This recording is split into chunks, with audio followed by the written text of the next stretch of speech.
Dando continuidad a las ponencias programadas para esta mañana, damos paso a la tercera exposición, denominada Desafíos tributarios y contables frente a las nuevas tecnologías de la información. Exposición que será desarrollada por Máximo Hugo Vilca Ramos, quien es contador público, excontador y auditor en KPMG Pitt, Marwick Ruiz Vallivian, Pozo y Asociados. Actualmente es subdirector de Planificación y Desarrollo en la Autoridad General de Impugnación Tributaria y cuenta con maestría en Derecho Tributario.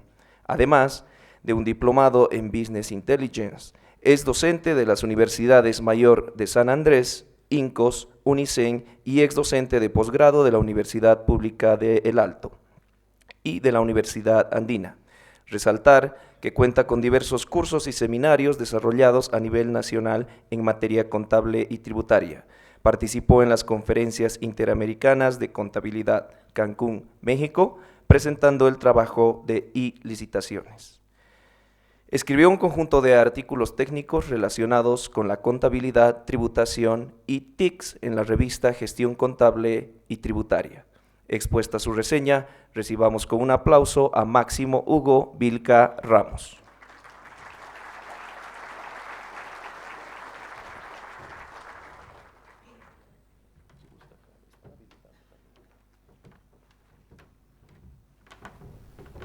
Bueno, en primera instancia, nuevamente, gracias a la Autoridad de Impugnación Tributaria por habernos dado una vez más una oportunidad para hacer.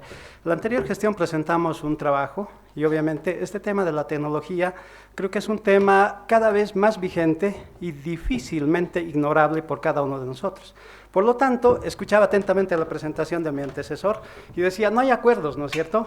Y realmente no hay acuerdos. Y el título de mi tema tiene que ver con ese hecho de que ¿por qué no hay acuerdos? ¿No? O sea, ¿por qué existe ese tipo de problemas donde se supone que la crème de la crème en materia tributaria a nivel internacional que está unida en la OCDE, o sea, no está encontrando soluciones? Y creo, y voy a hacer una presentación un tanto diferente hoy, porque quiero mostrarles justamente ese hecho, ¿no? De por qué estamos llegando a discrepancias cuando tenemos umbrales, por ejemplo, definidos a nivel de la Unión Europea, que están establecidos en euros. Sin embargo, nos estamos olvidando de algo grande, y en muchos de los estudios y revisando los antecedentes, es que en ningún momento, por ejemplo, se han considerado los bitcoins, las criptomonedas, el blockchain, que en realidad son herramientas tecnológicas súper seguras, difíciles de hackear, pero que cada vez están tomando un cuerpo, pero muy, muy significativo en la economía mundial, no solamente en una regional. Y vamos a ver, y les quiero mostrar, porque me he pasado el trabajo de hacer una presentación interactiva y de darle uso a sus celulares, y en su caso, que ojalá este evento sirva también para que muchos de nosotros empecemos a ver cómo le vamos a hacer frente a estos desafíos que tenemos. Creo que no podemos excluirnos, y hay un dicho popular, ¿no? O sea, si soy parte del problema, es que soy parte también de la solución. Si estoy involucrado en temas tributarios, pues tengo que ver qué pasa con el tema tecnológico y cómo puedo aportar desde el lugar donde estoy. Entonces, me ha complacido escuchar una de las respuestas que decía, no sé, y eso es lo que exactamente vamos a llegar a concluir, pero probablemente con algunas cosas que sí podemos hacer, ¿no? O sea, voy a enfatizar en este tema de criptomonedas porque la verdad me llamó bastante la atención, tengo algunos otros temas más durante el desarrollo del tema, pero quiero empezar con un resumen de lo que es hoy por hoy la economía colaborativa. Ya, o sea, la economía digital colaborativa, y que para eso seleccioné de todo el volumen de información que hoy en día hay. Es increíble el volumen de información, pero ¿cómo selecciono qué es lo mejor y qué es lo malo, digamos, ¿no? Hoy a la inversa de lo que antes pasaba, donde tenía una escasez de información, hoy tengo demasiada información, y es producto de eso que voy a tocar también algunos temas vinculados con lo que es el Big Data. Vamos a ver tanta información que nosotros vamos generando dato a dato. Cuando nosotros le ponemos un like a una determinada página, estamos generando datos. Pero, ¿de qué me sirve tener datos cuando en determinado momento no proceso esa información y no voy a poder tomar decisiones. Por lo tanto, los datos se quedaron nomás ahí. Y eso es lo que actualmente está pasando en nuestro medio, y les voy a hacer alguna demostración. Estaba en el intento de hacer un trabajo más global, pero lamentablemente también la infraestructura tecnológica es compleja, ¿no? Ya vieron que se bloqueó sin el uso de datos y con solo presentación de nuestro equipo.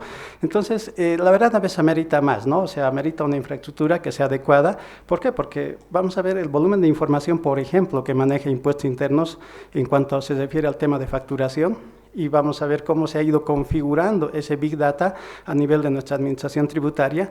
Entiendo que lo mismo pasa con la administración municipal y la administración aduanera.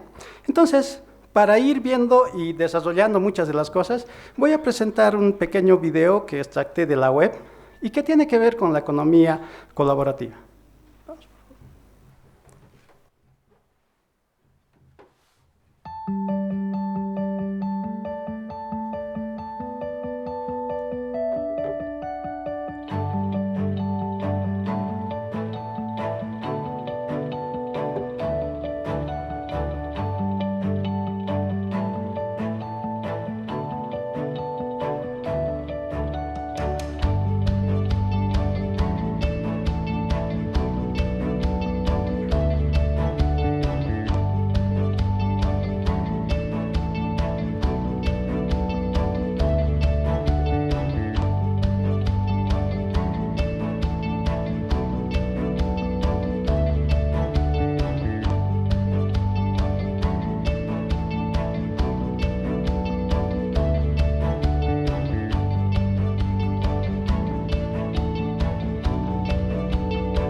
Bueno, una de las cosas que me motivó a preparar ese trabajo, a raíz del cual presenté, es que si el uso de datos si los titulares que ustedes pueden visualizar, está ayudando a algo donde no está definida las cosas, es demasiado aleatorio el tema de resultados.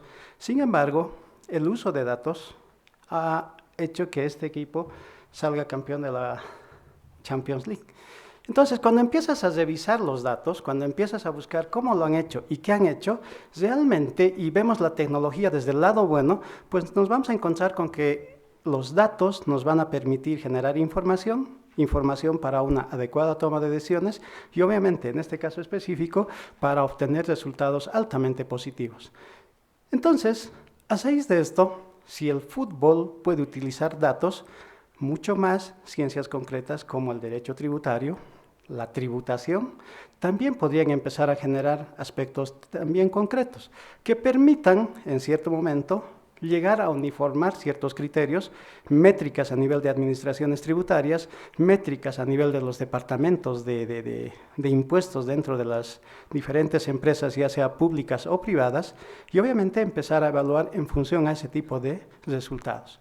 Entonces, simplemente tomé esto como parámetro de referencia y sería importante que muchos de ustedes también pudieran abordar en estos temas, pero la verdad me sorprendió bastante cómo utilizaron, por ejemplo, en el Liverpool, el hecho de la contratación de los jugadores, ya no porque es mi amigo o es el amigo del presidente o algo así, sino por el tipo de rendimiento. Es más, los cambios que realizaron en la cancha estaba en función a los niveles de precisión con la que realizaban los toques, los pases, las paradas de pelota y las demás cosas, ¿no? Entonces, todo esto estaba siendo medido de tal forma que no solo era el director técnico quien tenía que tomar la decisión de decir, bueno, alguien tiene que salir de la cancha, sino era el que estaba trabajando de la mano del director técnico, que no era un experto, o sea, que en realidad es un experto en el manejo de datos. Entonces, hacía la consulta y decía quién está jugando no al nivel que debería de jugarse en una final de esta Champions League. Entonces, generar los cambios con ayuda de quien estaba haciendo el tratamiento de los datos obtenidos de la cancha para convertirlos en información y proceder con el cambio. Entonces, si este tipo de cosas es posible hacer en el fútbol, mucho más en nuestra profesión, pues empiezan a aparecer conceptos grandes. Y obviamente a uno le llama la atención y dice, bueno, a ver, estamos hablando de data mining, estamos hablando de big data, de machine learning. No sé si a la administración tributaria, por ejemplo, se le habrá ocurrido, y seguramente a muchos de nosotros nos ha pasado, llamas a una determinada hora para hacer una consulta sobre un tema específico en materia tributaria, te responden con una opción A, pero vuelves a llamar más tarde a +1, o vamos incluso en algunos extremos a un nivel Z, ¿no es cierto? Entonces, no hay uniformidad de criterio en los aspectos que te responden cuando tú haces, ya sea escribiendo el chat o en su caso haciendo la llamada telefónica a la administración tributaria, no te van a responder como estás esperando, ¿no? Y a veces, como ya sabemos, simplemente quieres salir de la duda, ¿no? Y llamas, pero a veces te dejan un poco más confundidos. Sin embargo, hay dos herramientas, como es el tema de la inteligencia artificial y el machine learning, que pueden permitir generar si vale el término, un cargado, en el caso nuestro en Bolivia, de la ley 843, que prácticamente cada vez se vaya enriqueciendo con una serie de conceptos y dudas que vayan existiendo. Por lo tanto, los chat boys que hay, y eso ya han debido probar ustedes, cuando entro a la página de impuestos aparece un robotito que me dice, ¿en qué te ayudo? ¿No es cierto? Entonces vas introduciendo tu pregunta y todo lo demás, pero si eso estuviese realmente manejado por inteligencia artificial y machine learning, sería una belleza. ¿Por qué? Porque estaría capturando todo lo que es la ley 843 y las RNDs vinculadas con cada tipo de consulta, de manera de que esto se va a ir alimentando. O sea, esto no es arte de magia, sino esto es, conforme vas generando el algoritmo, va a ir alimentándose y va a ir vinculando los aspectos relacionados con un tema específico. Entonces aparecen materias como estas, el data science, el big data, y un poco para tener idea de por qué el big data está teniendo cada vez mayor comportamiento, pues vamos a ver que al principio teníamos un byte, un megabyte, un gigabyte. En este momento muchos de nosotros debemos tener nuestros discos duros de 2 hasta 5 terabytes. pero todavía no conocíamos las siguientes medidas que se vienen, ¿no es cierto? Y los volúmenes de información que hoy por hoy se están manejando son demasiado grandes. O sea, si el año 2016 hemos manejado 16 zettabytes, o sea, creo que dentro de nuestra imaginación todavía no, en lo personal, no llego a capturar la cantidad de información que todo esto representa. Y si a nivel mundial, dentro de unos años más, vamos a manejar 163, o sea, ¿se imaginan el volumen de información a nivel mundial?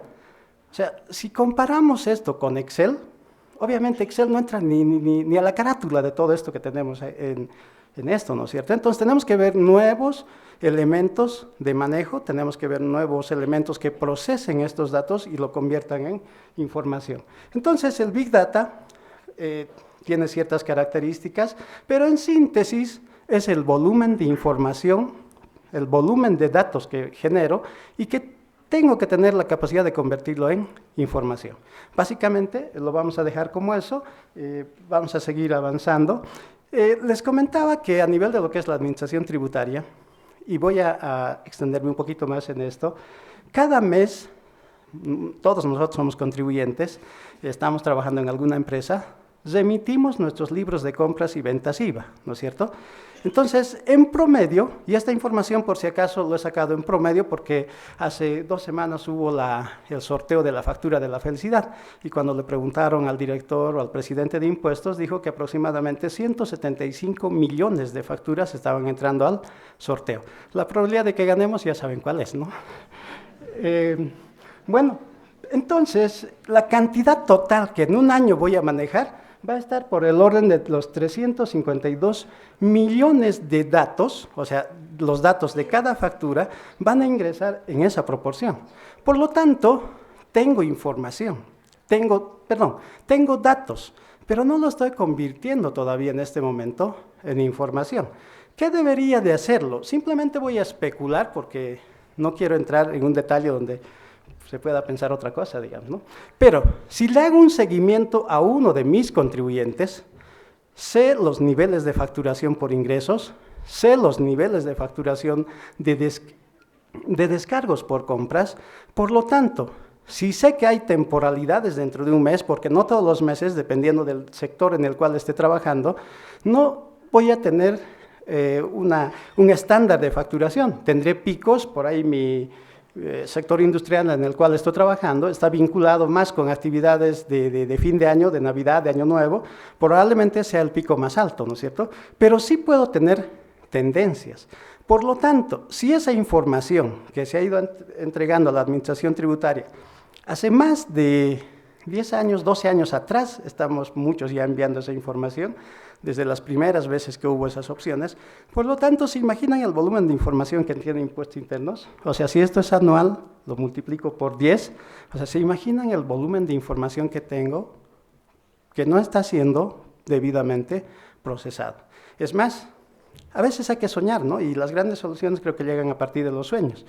¿Qué pasaría si esa proyección ya me establece inclusive que en el mes de enero una determinada empresa debería de pagar un cierto volumen de impuestos?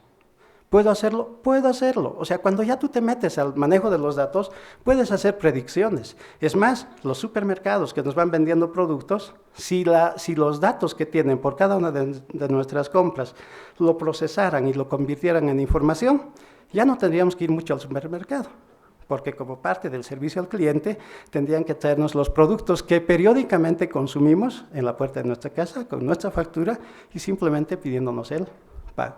Entonces, ese es el tema tecnológico. Y ojo, este es un modelo que ya a nivel internacional se lo está manejando. Walmart maneja más o menos ese esquema de trabajo.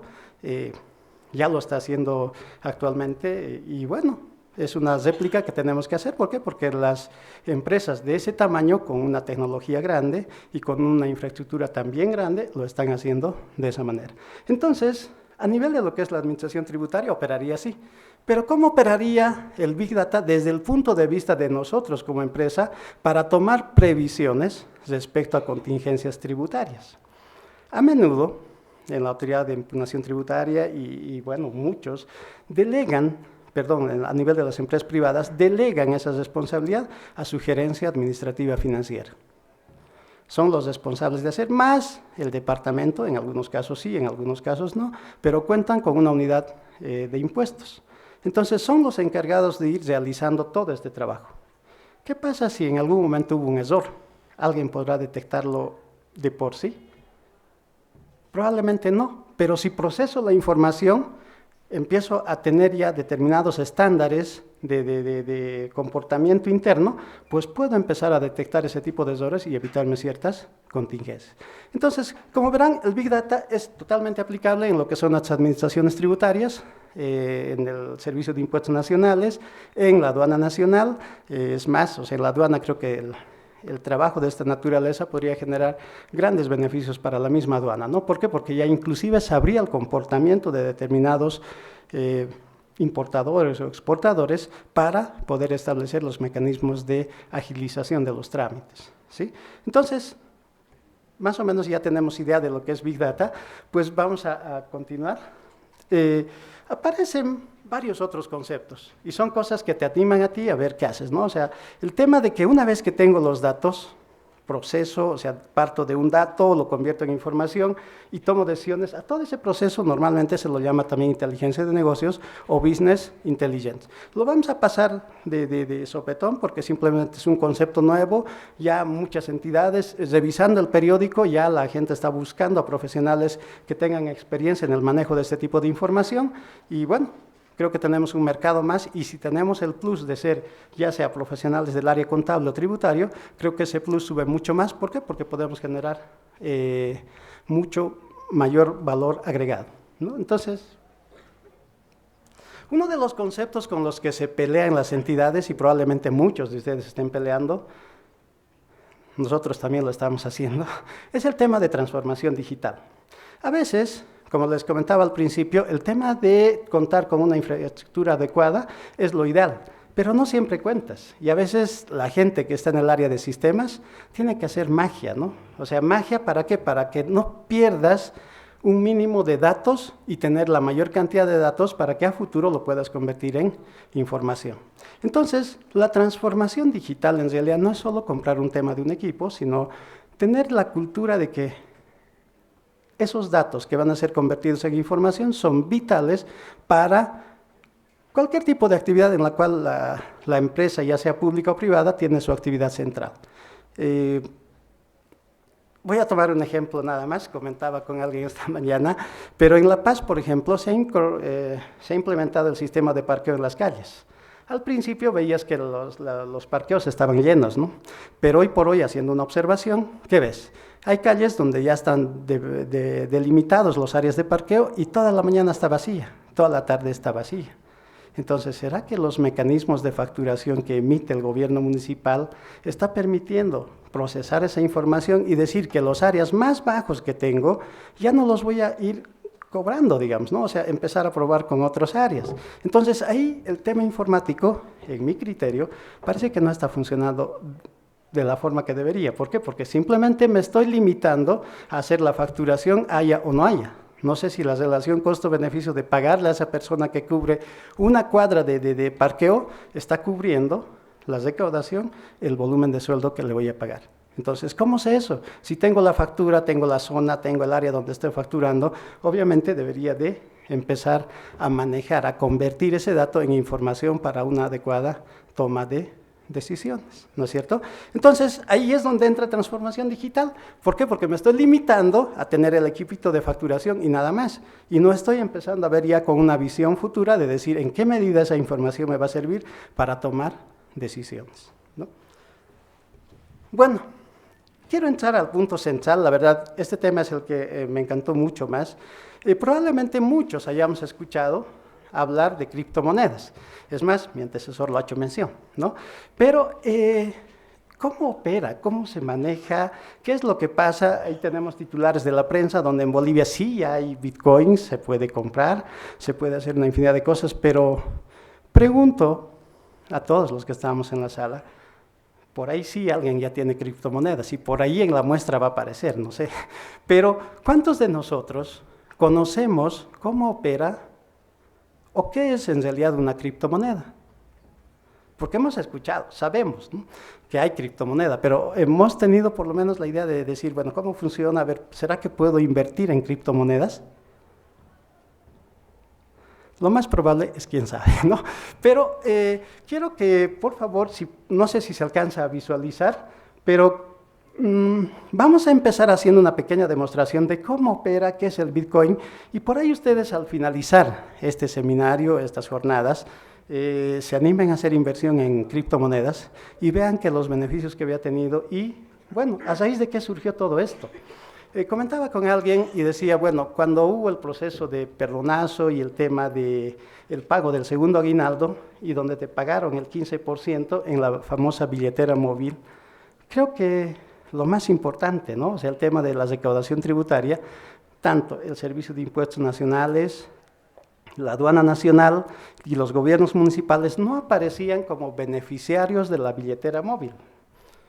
Y muchos de nosotros tenemos una casa que podíamos haber pagado con esa billetera móvil, probablemente nuestros impuestos. Pero cuando tú entras a la billetera móvil y buscas los beneficiarios, ninguna de las tres entidades están. Bueno, ni modo, ¿no? Pero a raíz de eso surge todo esto, ¿no? Y obviamente vamos un poco más allá. ¿Qué pasa si en materia tributaria, una de las formas de extinguir el tributo es pagando? ¿Y qué pasa si un sujeto pasivo va al Servicio de Impuestos Nacionales y dice, bueno, quiero pagar mi deuda, pero no tengo bolivianos, pero sí tengo bitcoins y quiero pagar con eso? La primera reacción a nivel nacional, salieron los comunicados, el Banco Central emitió un comunicado que hacía mención a que todavía en Bolivia no está vigente, no se autoriza ningún tipo de pago con esa moneda. Entonces, a raíz de eso surgió esta inquietud. Y vamos a ver, y ojalá ustedes puedan sacar su propia conclusión al finalizar esta charla y vean si realmente vale o no vale el tema del manejo de la criptomoneda, porque eso no es magia, ¿no? Es más, cuando hablaba mi antecesor de las empresas y los nuevos modelos de negocio, gran parte de ellos están siendo financiados con este tipo de mecanismos. Gran parte de las empresas que hoy están operando han sido financiados bajo este mecanismo y se los voy a ir mostrando paso a paso.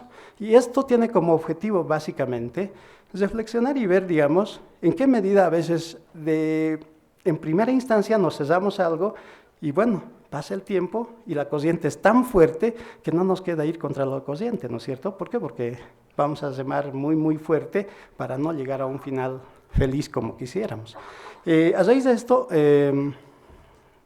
a finales de la gestión anterior hubo una reunión en Brasil de los presidentes de los bancos centrales de Latinoamérica, donde ya se tocó el tema de Bitcoin y bueno, hay países como Chile, Brasil, ya han tomado ciertas medidas respecto a qué van a hacer, ¿no es cierto? ¿Por qué? Porque la forma como se procesa esto es interesante.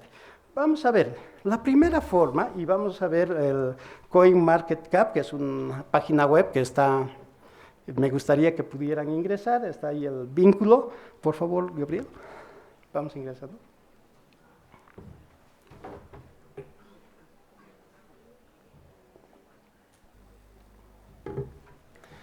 Bueno, en esta página lo que se hace es mostrar todas las criptomonedas que existen a nivel mundial. Obviamente, la primera, la más conocida, es Bitcoin. Vean los montos, no sé si puedes hacerle un zoom, por favor, compañero.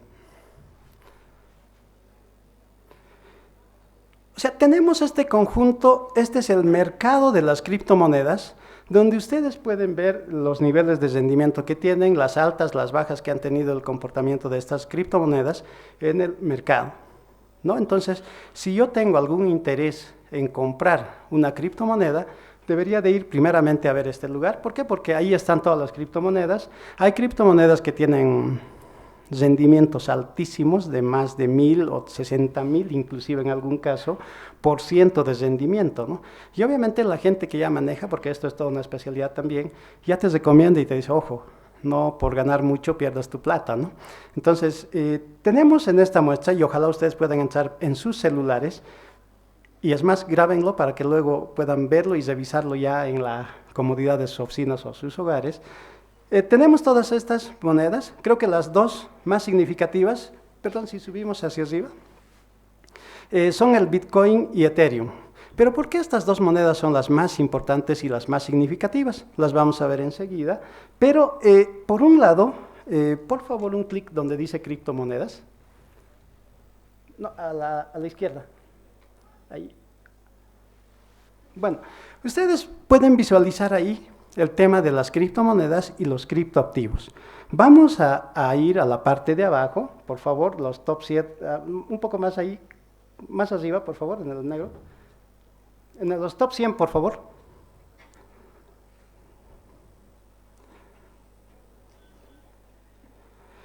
Bueno, esta parte de esta página está vinculada básicamente cuando los startups que llaman, ¿no es cierto? O sea, si nosotros aquí hacemos un grupo de compañeros y decidimos conformar una empresa, pero ¿de dónde sacamos la plata? Y este es el momento en el cual yo recurro a este sector para ver cuáles son los lugares, porque vamos subiendo, por favor, un poquito. Todos los proyectos que se incorporan y están vinculados con temas de tecnología, pues están rankeados dentro de esta página. Entonces yo coloco mi proyecto, a partir de mi proyecto vinculo con una página web que es la principal, donde voy a tener el objetivo de todo lo que estoy empezando a generar y obviamente voy a empezar a ver la cantidad de gente que se va a interesar para participar en este tipo de proyectos. Es más, por eso es que a veces el tema, me imagino que a nivel internacional debe ser tan complejo, porque primero, existe mi derecho de ser de un determinado país y obviamente voy a hacer que mi moneda, si soy de un sector, prevalezca. Y estas son monedas alternativas, entonces, ¿qué hago? O sea, confío en ellos. No se olviden que bajo este esquema, la gente que va a aportar a una empresa no necesariamente va a estar solo en un lugar, porque nosotros como bolivianos podemos comprar parte, podemos aportar a esa empresa, ¿no es cierto? Entonces ya empieza a tener una nueva configuración las empresas, ya no es como lo que tenemos establecido en nuestro Código de Comercio, una SRL, pero esto ya no es una SRL, y ni siquiera en algunos casos se puede establecer en forma explícita el lugar donde está la empresa. Uno atrás, por favor. Ahí están, por si acaso, las inversiones de los tipos de empresas que hay, ¿no? Entonces vamos viendo los volúmenes que requieren estas empresas de capitales. Y esta es la forma como empiezan a capitalizarse. Gran parte de estas empresas, están dejando en cierta forma a Silicon Valley a un costado. ¿Por qué? Porque antes normalmente se incubaban las grandes empresas ahí. Sin embargo, hoy por hoy, pues las criptomonedas y los capitales están haciendo, los criptoactivos, perdón, están haciendo que se empiece a cambiar la forma de configurar las empresas, ¿no? Entonces, vamos ahora a la siguiente, por favor, a la presentación.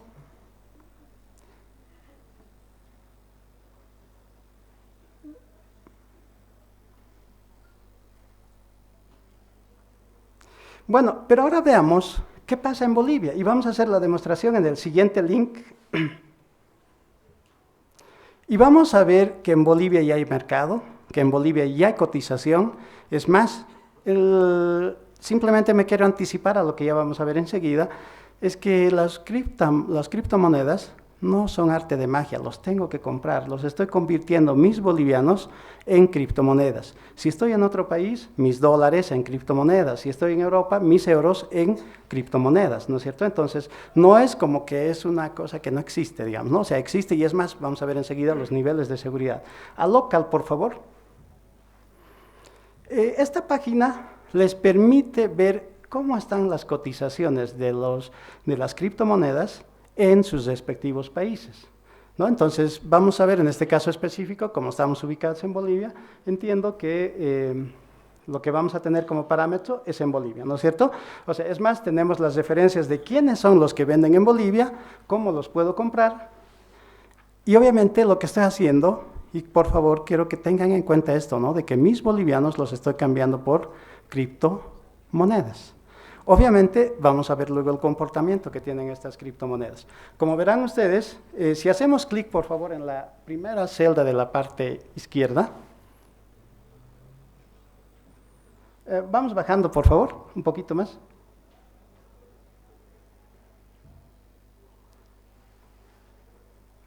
No, por favor, debajo, no, más abajo, para ver, digamos, cómo es el tema de contacto, todo eso. No, simplemente vamos a hacer una pequeña visualización. No, ¿puedes nomás subir un poquito, por favor? Ya. Bueno, tenemos esto, pero si ustedes hacen clic en la primera celda, de las que están pintadas en azules en la parte izquierda, van a ver ustedes toda la información referida al vendedor, cómo pueden tomar el contacto, si nos aceptan los pagos en bolivianos, en dólares o en otro tipo de monedas, y obviamente vemos la reputación que tiene cada uno de ellos. Entonces, para comprar esto, no voy a comprarlo por comprar. ¿Por qué? Porque está en riesgo mi dinero. Tengo que pagar por esto, ¿no es cierto? Entonces, como tengo que hacer eso, obviamente, tengo estos parámetros. Aquí me aparecen aproximadamente 5 proveedores de criptomonedas en Bolivia, en este caso específico del Bitcoin. Hay miles de páginas, por si acaso. Simplemente seleccioné las páginas que están rankeadas como las más seguras, porque vamos a ver de todo en este proceso, ¿ya? Entonces, volvemos, por favor, a la presentación.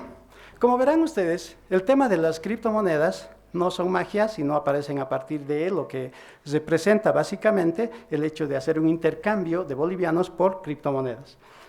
Luego, la forma como opera la criptomoneda, o sea, si tengo los billetes, tengo las monedas, en algún lado tengo que guardar, ¿no es cierto? Y eso también a nivel, o sea, en otras palabras, si ustedes se dan cuenta, las criptomonedas no son otra cosa que monedas que cada quien ha ido creando en determinado momento, dependiendo de las necesidades que tenía, y detrás de todo esto existe toda una infraestructura tecnológica llamada blockchain, ¿ya? Entonces, tengo que guardar este dinero en una billetera. Y esa billetera, bueno, en el caso nuestro tenemos la billetera móvil, pero normalmente se llaman las wallet. Entonces, guardo ese dinero, ¿para qué? Para que el rato en que yo quiera comprar algo, porque de aquí a un tiempo lo que se espera que pase con las criptomonedas, tengan una aceptación inmediata, ¿no? O sea, yo puedo comprar algo, o sea, vender mis monedas, cambiarlas por otras monedas, porque como han visto hay más de 100 criptomonedas que están vigentes en el mercado. ¿Ya? Simplemente me voy a ir para ganar tiempo al tema de la generación de hash, que tiene que ver con los niveles de seguridad que se establecen para el manejo de estas criptomonedas. Y ojalá ustedes pudieran ingresar a esta página, van a ver ahí que los códigos, cuando yo empiezo a hacer operaciones, son códigos únicos que van a permitir que los niveles de hackeo prácticamente se inviabilicen, o sea, se eliminen, ¿no es cierto? Entonces, por favor, al último link para finalizar esto, por favor. Entonces, está todo asegurado, o sea, no hay riesgos y a nivel mundial se tiene la característica de que la plataforma, la tecnología blockchain es la más segura. Por lo tanto, debiéramos de empezar a pensar también en cómo aplicamos esto, ¿no es cierto? Obviamente va a ser difícil que en el caso nuestro, por soberanía y todo lo demás, impuestos internos en algún momento conforme, digamos, parte del blockchain. Pero si empezamos a hacer volar nuestra imaginación, al ser parte de blockchain, de pronto el hecho de mis cobranzas, ojalá de aquí a un tiempo pase algo así, digamos, es que los puede ejecutar de forma inmediata, como lo hago en el sistema bancario, digamos, ¿no? O sea, hoy por hoy. Pero ¿qué tal si mi plata como sujeto pasivo está en criptomonedas? No van a poder embargar, no van a poder hacer nada, ¿no es cierto? Entonces son cosas complejas que empiezan a aparecer, que de pronto parecen chiste, pero es verdad, ¿no es cierto? ¿Por qué? Porque cuando ya sé que viene la administración tributaria con todo, pero si la administración tributaria a su vez estuviera incorporado dentro de esta tecnología, va a pasar eso, ¿no? Donde dice data, por favor, si puedes escribir mi nombre, Hugo Vilca. Vean ustedes el código que se va generando abajo, ¿no? Entonces, es un código largo, que obviamente la forma de manejo tiene características particulares, pero simplemente mi objetivo ha sido demostrar en esta primera fase de esta presentación que esto es totalmente seguro, que el tema de las criptomonedas no es otra cosa que cambiar mi dinero de curso real por una moneda digital, que a futuro va a ir creciendo, esa es la característica que tiene, y dependiendo del ojo y el tino que tenga de inversor, si invierto en una moneda que de pronto su crecimiento ha sido alto, los 100 que tenía iniciales pueden convertirse en 300, ¿no es cierto? Hay gente, me hubiera gustado ver otras cosas más, pero sabemos que el tiempo es limitado, pero hay plataformas que han tenido un crecimiento pero increíble. La misma Bitcoin, que es la number one en tema de criptomonedas, su crecimiento en determinado momento ha superado el 16,000%. Hay gente que ha invertido $1 en Bitcoin y ha aparecido con 16,000 bolivianos. ¿Se imaginan la cantidad de dinero que mucha gente ha ganado? Y bueno, las cuestionantes en materia tributaria, proseguimos por favor, van surgiendo precisamente en esto, ¿no? Sabiendo que la criptomoneda no es otra cosa que la conversión de mis bolivianos en criptomoneda, ¿Las administraciones tributarias deberían de aceptarnos como mecanismo de pago? Creo que las respuestas vendrán cuando ya se hagan análisis mucho más específicos respecto a esto, ¿no? Entonces, este es el esquema que sigue el tratamiento de las criptomonedas y obviamente que sirven como mecanismo de pago. Sí o sí es dinero de curso regular en mi país que lo voy a convertir en moneda digital. Entonces, los retos, como verán, ya les comentaba, o sea, ¿qué voy a hacer con este tema de los criptoactivos? Como hombre del área de contabilidad y finanzas, ¿cómo lo voy a contabilizar? ¿Será disponible? ¿Será inversión? ¿O tendré que generar una nueva categoría, por ejemplo, dentro de la conformación de los estados financieros? Los rendimientos que me generan, como son periódicos, necesariamente estarán vinculadas a las fechas de corte para tener un reconocimiento de ingresos que se han generado en otras latitudes y obviamente desde el punto de vista de lo que es nuestra normativa tributaria, debido a que estamos con el tema de renta territorial, si esto estaba generado en otro país, obviamente será un ingreso no grabado. Entonces, hay un conjunto de elementos que surgen como interrogantes donde debería de efectuar ya un trabajo tanto en gente que emite normas en el área de contabilidad y obviamente en gente que emite normas en materia tributaria. Creo que hay cosas que a esta altura del partido no podemos ignorarlos, porque cada vez van tomando cuerpo. En una de las publicaciones se hacía mención a que Bitcoin, nada más, maneja la sumatoria de los productos internos brutos de Chile, Brasil, Ecuador y Colombia. O sea, ¿se imaginan el volumen de operaciones que están realizando estas plataformas? Son grandes, ¿no? Entonces, no podemos ya ignorar, y creo que es el día a día, y probablemente muchos de ustedes al acabar la conferencia les interese este tema de que sus 100 se conviertan en 200 y vayan a buscar, digamos, cómo evoluciona, ¿no? Y eso es más, las presentaciones van a estar a disposición de ustedes en la página web donde van a estar todas las presentaciones. Entonces, creo que los retos no solo son para la gente que está en esa área, sino son estos escenarios que nos permiten movernos y decir, bueno, ¿cuál debería de ser la solución? Y cuando voy a encarar algún problema, creo que tengo elementos como para decir, bueno, acéptenme mis criptomonedas porque no es otra cosa que la conversión de mi moneda de bolivianos en criptomonedas. Y obviamente no están regulados por un banco central, pero son válidos a nivel mundial. No quiero incursionar más en el tema de establecimiento permanente, pero todo lo que hemos hablado en realidad muestra eso, ¿no? La conformación de una empresa, inclusive sin un lugar específico de constitución, y creo que el hecho de que el establecimiento permanente digital empiece a incorporarse, porque para registrarse, por ejemplo, en el tema de criptomonedas, y en Bolivia también ya salió la ley de ciudadanía digital, para validar mi ciudadanía digital, sí o sí debo hacer un registro inicial físico. A partir de ahí se convierte en digital. Y en el caso, por ejemplo, de estos lugares que les mostré en la web, también es lo mismo. O sea, tengo que mostrar hasta mis fotos de perfil, de frente, tengo que mostrar una documentación. Es más, en algunas de las plataformas hasta les piden el tema del domicilio. O sea, tiene que ser exacto. Y son empresas donde si tú das información falsa, en determinado momento, por los niveles de manejo de información que se tiene, y si son falsas, todos esos fondos son capturados y son eliminados, o sea, son bloques eliminados. ¿Para qué? Porque estabas dando información mala, ¿no? Entonces, creo que en el mediano plazo, el tema de establecimiento digital permanente tal vez, va a tener una solución, pero a partir de lo que son el manejo de tecnologías informáticas, ¿no? Viendo cómo opera, y la mayoría de las personas que conocen sobre este tema, establecen que la tecnología blockchain puede ser una herramienta muy, muy segura y muy confiable para empezar a establecer este tipo de soluciones respecto a establecimiento permanente digital. ¿Por qué? Porque las características que exige para su incorporación son demasiado exigentes, ¿no? Bueno, la presentación en sí justamente tenía eso, ¿no? Para ver qué retos tenemos como gente que estamos en este área. Creo que gran parte de los retos que coloqué ahí ya los hemos hecho ya mención, pero voy a hacer énfasis en los dos últimos temas. Se supone que todo lo digital está manejándose en tiempo real.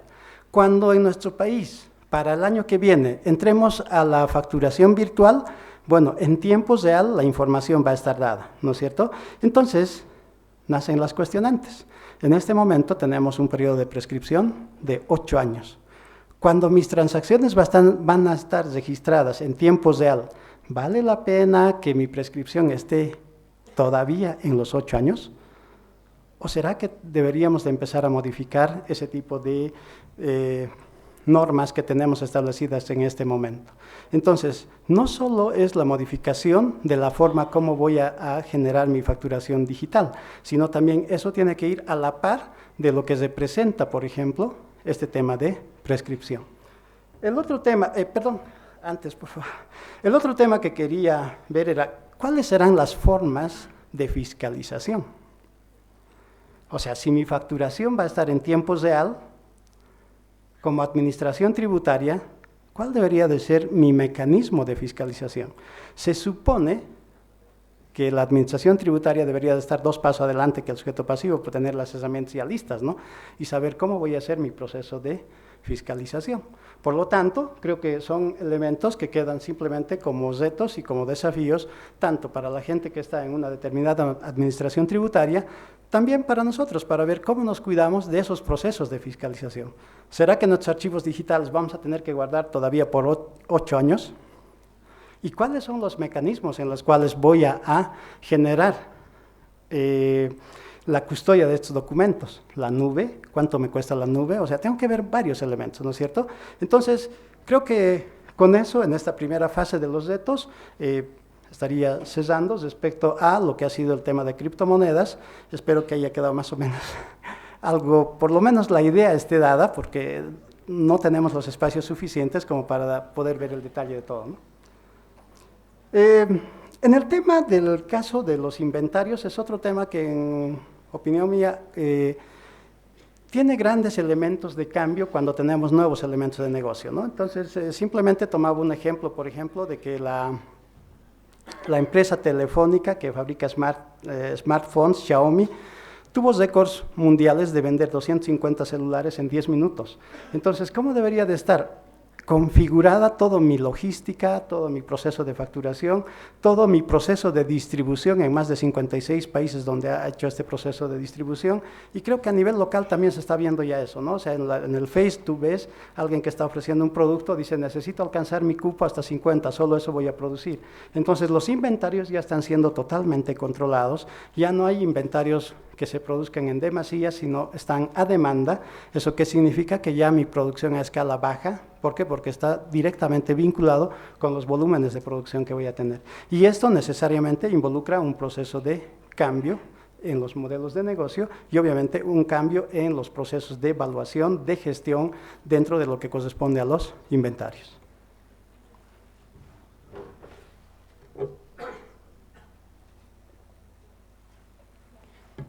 Dentro de las ideas locas que uno pueda tener, es que se me entró a la cabeza la siguiente referencia, que probablemente en este momento no se entienda, pero este cuadro está realizado en base al clasificador industrial a nivel mundial, que es el CCU, ¿no? Entonces, ¿qué es lo que pretendo, por ejemplo, desde el punto de vista de la administración tributaria? Si yo estuviera en impuestos, y luego les explico cómo hago si estuviera como sujeto pasivo, ustedes recuerdan, a nivel de Bolivia, la administración tributaria debiera de sacar una norma que establezca qué gastos son deducibles y qué gastos no, pero de forma específica, ¿no es cierto?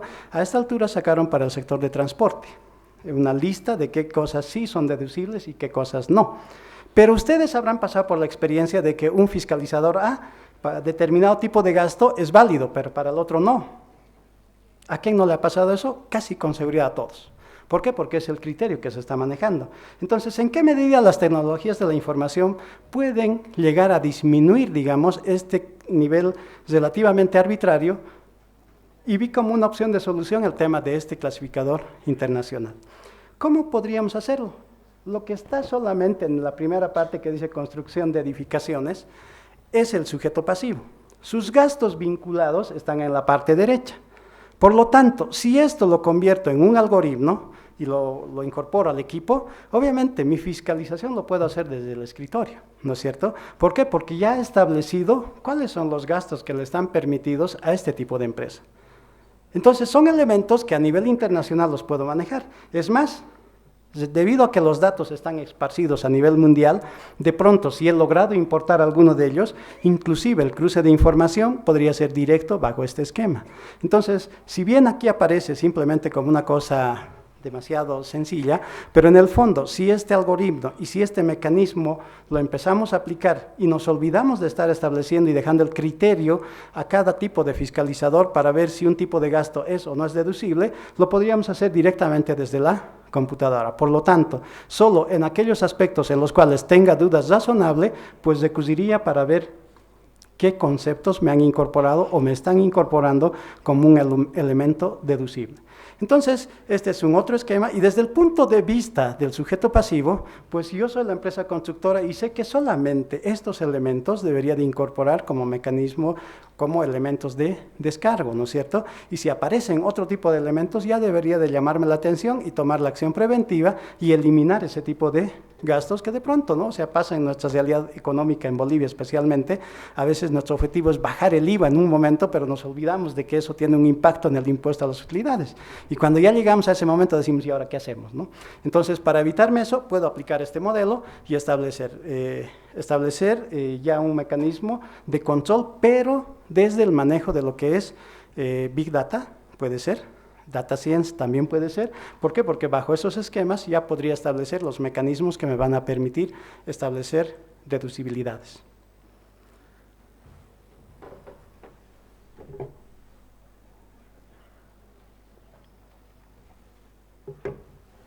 Bueno, como se puede ver, esta es la punta del iceberg, ¿no es cierto? ¿Por qué? Porque tengo miles de retos. O sea, cada día nos tropezamos con un X, Y, Z problemas. Y como tenemos problemas, obviamente recurrimos a la autoridad de impugnación tributaria. Y ahí nos tenemos que romper el coco para ver cómo solucionamos, porque después nos atacan y nos dicen, no, es que ustedes están apoyando a la administración tributaria. Pero cuando nos equivocamos desde el primer momento de cómo generamos nuestra defensa, ya es un problema, ¿no es cierto? Pero que estos escenarios nos sirvan para ver que somos parte del problema, pero también somos parte de la solución. Y debiéramos de aportar y debiéramos de empezar a ver, probablemente muchos no se esperaban el modelito que les planteé, probablemente no esté muy entendible, pero ya cuando tú lo haces correr en el sistema, es una maravilla, ¿no? O sea, detectas al momento, o sea, ese es increíble, digamos. La verdad estaba planificado presentar eso, pero el volumen de información es demasiado grande. Impuestos tiene más o menos un volumen de información más allá de los 12 teras, digamos, ¿no? Entonces se imaginan y no te van a dar acceso, obviamente, ¿no? Entonces, por lo menos tienes que ver cómo simulas ese tipo de movimiento, ¿no es cierto?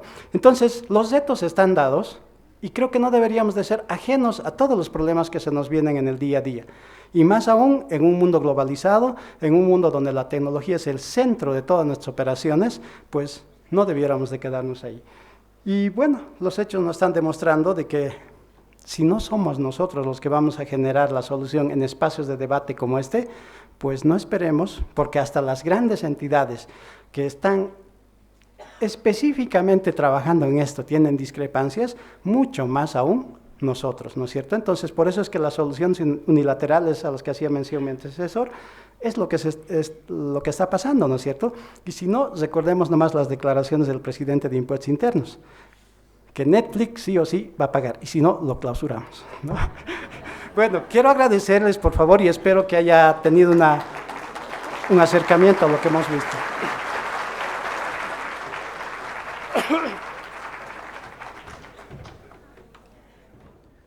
Agradecemos la participación del licenciado Vilca. Vamos a dar continuidad con la ronda de preguntas. Recordarles que se han programado 3 preguntas y al efecto, quien pretenda realizarla, levante la mano, por favor.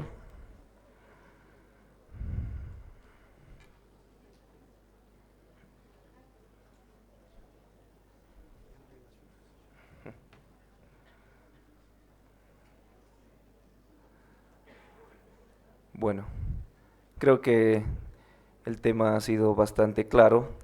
Agradecemos nuevamente la presencia del licenciado Vilca y le vamos a brindar un aplauso, por favor.